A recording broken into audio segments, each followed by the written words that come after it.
conversando sobre la propagación de los árboles frutales por medio de injerto, ilustrándolo mediante la técnica de injerto de caballete en árboles de guayaba. La técnica de injerto de caballete es altamente recomendable para la propagación de cualquier especie frutal, debido a su facilidad de ejecución y al alto porcentaje de éxito que se alcanza, si se tienen en cuenta varios cuidados. Los árboles proveedores de las púas para esta injertación deben estar sanos y bien nutridos, y las púas deben estar en crecimiento activo. Algunos árboles, algunas especies requieren que las púas sean preparadas antes de injertarlas. En guayaba, lo único que se requiere es el despunte de las ramas que se van a injertar. El objetivo de la preparación de las púas es que las yemas, eliminar cualquier latencia de las yemas para que logren brotar lo antes posible. La preparación de las púas en guayaba se realiza por lo general de 7 a 15 días antes de que se vayan a utilizar. Las púas se deben cortar cuando las yemas se observan hinchadas y se deben eliminar todas las hojas para dejarlas listas para la injertación.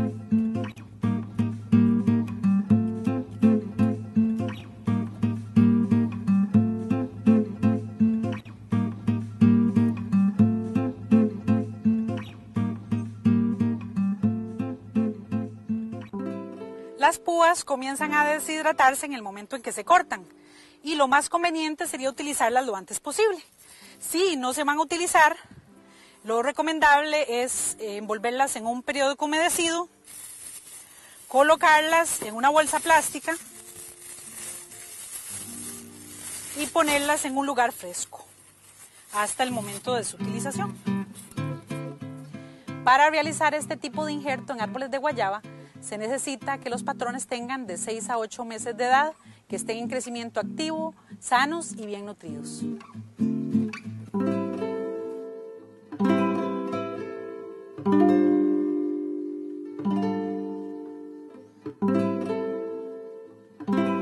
Aquí tenemos básicamente todos los materiales que vamos a ocupar para hacer el proceso de injertación.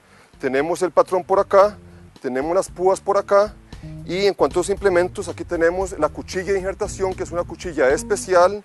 Ella tiene un lado que es completamente plano, el otro lado es inclinado, lo cual nos permite obtener un mejor filo para el proceso ya de cortes específicamente. También tenemos aquí la tijera, que es una tijera que la vamos a ocupar para podar el patrón, también como para podar y limpiar la vareta que vamos a estar utilizando. También tenemos aquí diferentes tipos de plásticos. Este plástico que tenemos por acá es un plástico de cocina que lo vamos a utilizar para envolver las púas. Finalmente tenemos un plástico que es más resistente, este es un plástico especial que se va a utilizar para unir la vareta con el patrón. Aquí finalmente tenemos unas bolsas que se van a utilizar para poner encima de las púas una vez que se haya terminado el proceso de injertación como tal. Bueno, aquí tenemos la púa. Esta púa viene tal y como la traemos del campo. Tiene más nudos de lo que ocupamos, entonces vamos a proceder a hacer el corte, que lo vamos a hacer justo encima del nudo. Ocupamos que la púa tenga aproximadamente 4 o 5 nudos. En este caso vamos a utilizar 4, 1, 2, 3 y 4. Vamos a cortar justo encima del nudo, acá. El motivo de esto es por lo siguiente, porque a la hora de hacer el corte con la cuchilla, ese nudo nos va a causar un problema mecánico, va a ser difícil realmente hacer el corte con ese nudo presente ahí. Por lo tanto, todo este proceso de corte lo vamos a hacer en el entrenudo. Esta posición nos permite ejercer un mejor control sobre el corte, al apoyar la mano sobre la rodilla. Básicamente, mantenemos la cuchilla en una sola posición sin moverla y lo que hacemos es jalar para atrás la púa. De un lado ya lo hicimos, vamos a dar la vuelta aquí al otro lado. Al primer intento queda un poco grueso, vamos a tratar de afinarlo, porque la idea es de que quede un triángulo lo más perfecto posible, tratando de que nos quede lo más recto posible en todo momento. Ahora que tenemos el corte de la púa, es importante notar la zona cambial. Esta es la zona cambial, la que tenemos acá, que dijimos que da origen al floema y al xilema. Esta es la zona que tiene que quedar en contacto con la zona cambial también de la púa, para lograr una buena unión entre ambas partes. Pueden observar ahí como el corte es completamente triangular, sin ningún tipo de ondulación. Esto es muy importante para que haya un buen contacto entre la púa y el patrón. Lo que vamos a hacer en este momento es proceder a envolver esta púa con el plástico de cocina del que hablamos anteriormente. Aquí lo importante es hacer la primera vuelta justo encima del corte y la primera vuelta la vamos a hacer recta completamente de manera que el plástico, la primera vuelta quede justo por debajo de la siguiente. Ahora sí comenzamos hacia arriba de manera que quede completamente cubierta la vareta, tratando de que no nos queden espacios entre una vuelta y otra, lo menos posible, porque recuerden que el objetivo acá es evitar la deshidratación de la púa. Entonces vamos poco a poco envolviéndolas hacia arriba hasta llegar a la punta de la vareta.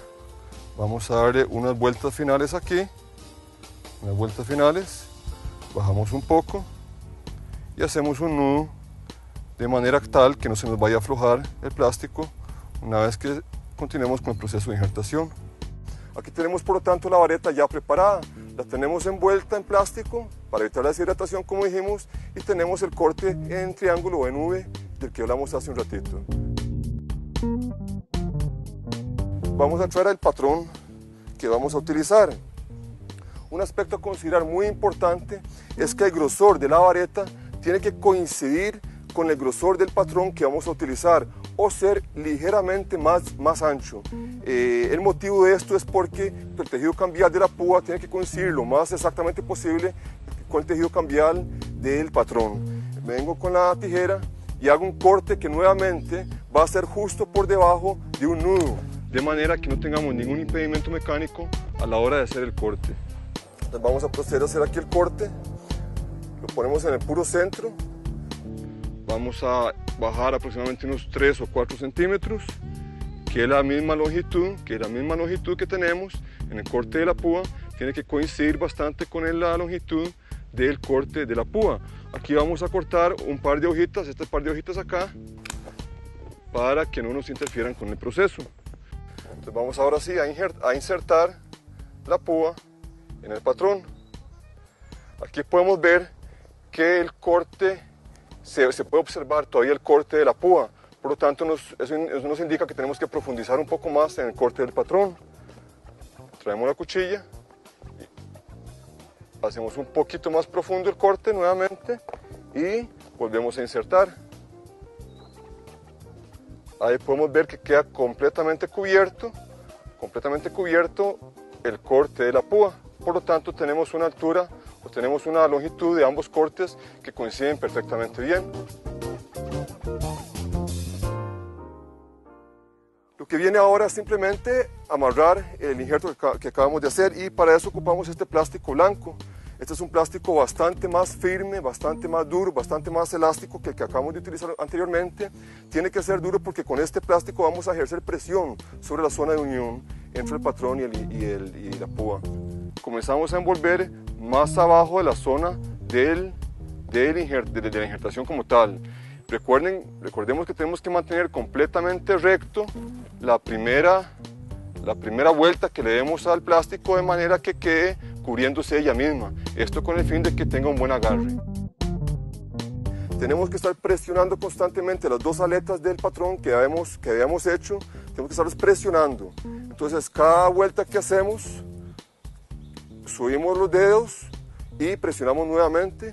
Estiramos lo más que podemos el plástico. Recuerden que la función de este plástico es ejercer presión sobre la zona del injerto. Entonces nuevamente volvemos otra vez a subir acá. Jalamos bien duro, que se estire, no importa el plástico. Volvemos a ejercer presión más arriba y continuamos este proceso hasta sobrepasar el punto de injertación.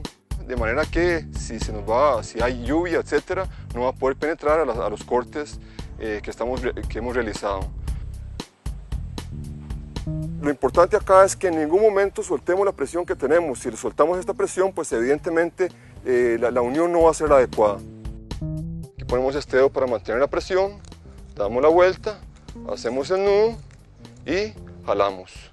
Jalamos de manera que nos quede el nudo con bastante fuerte. Finalmente hacemos el corte aquí y como último proceso del proceso de injertación, tenemos estas bolsas plásticas que las vamos a poner aquí encima de la púa, el injerto en este caso ahora. Esto se utiliza en el caso que ustedes tengan los viveros a la intemperie, que no estén protegidos de la lluvia.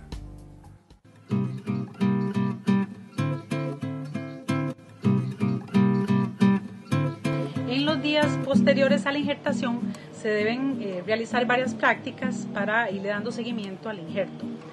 A los 15-22 días de haberse realizado el injerto, necesitamos remover el plástico que cubre la yema para evitar que se dañen los brotes. Pues vamos a ir quitando el plástico poco a poco, evitando causar algún daño de los brotes que ya se encuentran empezando a desarrollarse. Volvemos a ubicar la bolsa plástica con mucho cuidado para que el injerto siga protegido del agua por unos días más.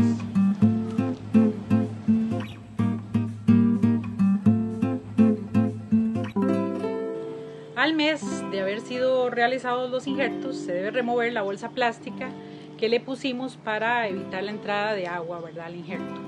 Entonces quitamos la bolsa y lo dejamos así nomás.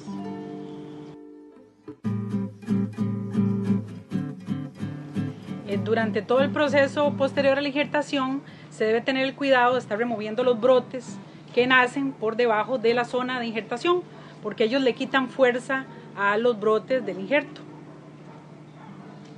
A la edad de 2-3 meses de haber realizado la injertación, se debe remover el plástico que cubrió el injerto.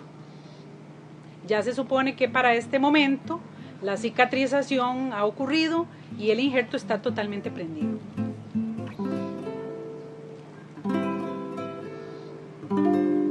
Los arbolitos de guayaba, con 4 o 5 meses de haber sido injertados, en los cuales el brote principal ha alcanzado una longitud de 20 centímetros o más, ya están listos para ser llevados a campo.